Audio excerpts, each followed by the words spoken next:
સ્વાગત છે મિત્રો।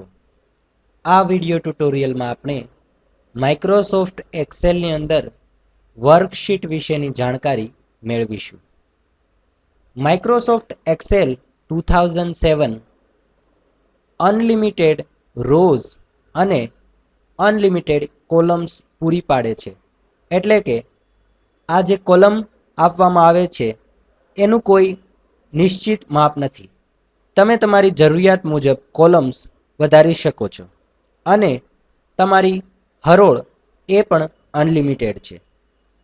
હવે દરેક એક્સેલ વર્કબુકની અંદર ઘણી બધી વર્કશીટ હોઈ શકે, જેમ કે અહીં નીચે બાય ડિફોલ્ટ 3 વર્કશીટ આપવામાં આવેલ હોય છે, વર્કશીટ 1, વર્કશીટ 2 અને વર્કશીટ 3।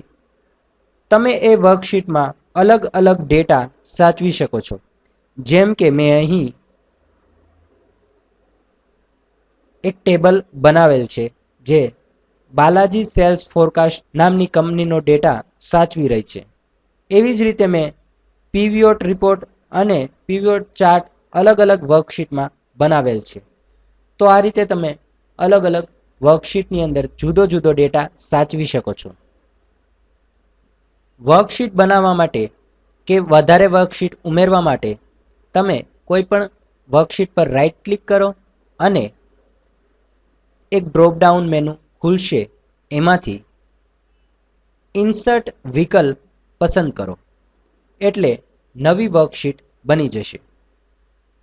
એ વર્કશીટને ડિલીટ કરવા માટે તમે ડિલીટ ઓપ્શનનો ઉપયોગ કરી શકો। જો એ વર્કશીટનું તમારે નામ બદલવું હોય તો રિનેમ ઓપ્શનનો ઉપયોગ કરીને તમે નામ પણ બદલી શકો છો। જેમ કે આ વર્કશીટનું નામ હું બદલવા માંગુ છું,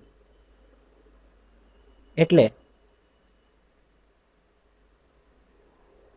એ વર્કશીટનું નામ આપી દો અને એન્ટર આપી દો।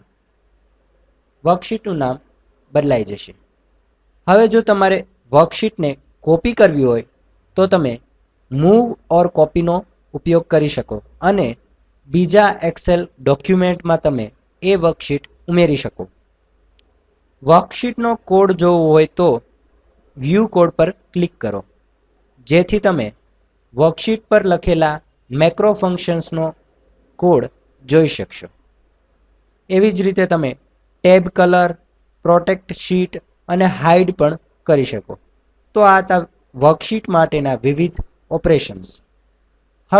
તો આ હતી વર્કશીટની સામાન્ય જાણકારી। આવતા વિડિયો ટ્યુટોરિયલમાં આપણે વર્કશીટમાં ટેબલ કેવી રીતે બનાવવું એ વિશેની જાણકારી મેળવીશું અને ટેબલ પણ બનાવીશું। તો આ વિડિયો ટ્યુટોરિયલ માટે બસ આટલું જ। વધુ માટે જોતા રહો। આભાર।